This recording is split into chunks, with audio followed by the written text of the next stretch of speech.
السلام علیکم ورحمۃ اللہ وبرکاتہ۔ آج ہم بات کریں گے عید قربان کے اصل مقصد اور اس کو گزارنے کے صحیح اسلامی طریقے پر۔ عید قربان صرف گوشت کھانے، جانور دکھانے اور دعوتیں کرنے کا دن نہیں، بلکہ یہ دن ہے قربانی، اطاعت، اخلاص اور اثار کا۔ اس دن کا آغاز کیجئے غسل، خوشبو اور اچھے لباس کے ساتھ۔ بغیر کچھ کھائے عید کی نماز ادا کریں اور اللہ کی تکبیرات بلند کریں۔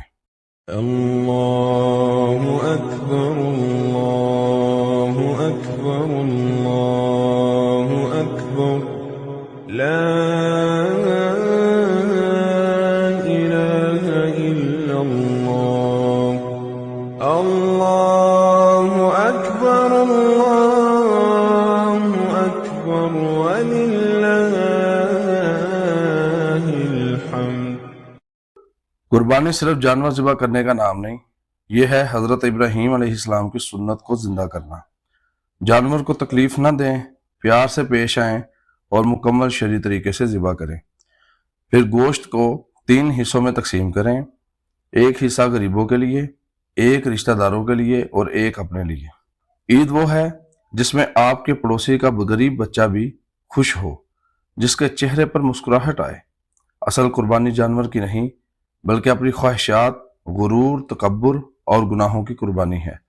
قربانی کا دن ہمیں یاد دلاتا ہے کہ اللہ کی راہ میں سب کچھ قربان کیا جا سکتا ہے، بس دل میں اخلاص ہو۔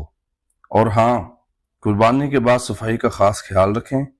دین صرف عبادات کا نہیں، صفائی اور حسن سلوک کا بھی نام ہے۔ آئیے اس عید پر صرف جانور ہی نہیں، اپنا نفس بھی قربان کریں اور ایک بہتر انسان، بہتر مسلمان بننے کا عہد کریں۔ عید قربان مبارک ہو۔ اگر آپ کو یہ ویڈیو پسند آئی تو لائک کریں، شیئر کریں اور چینل کو سبسکرائب کرنا نہ بھولیں۔ جزاکم اللہ خیر۔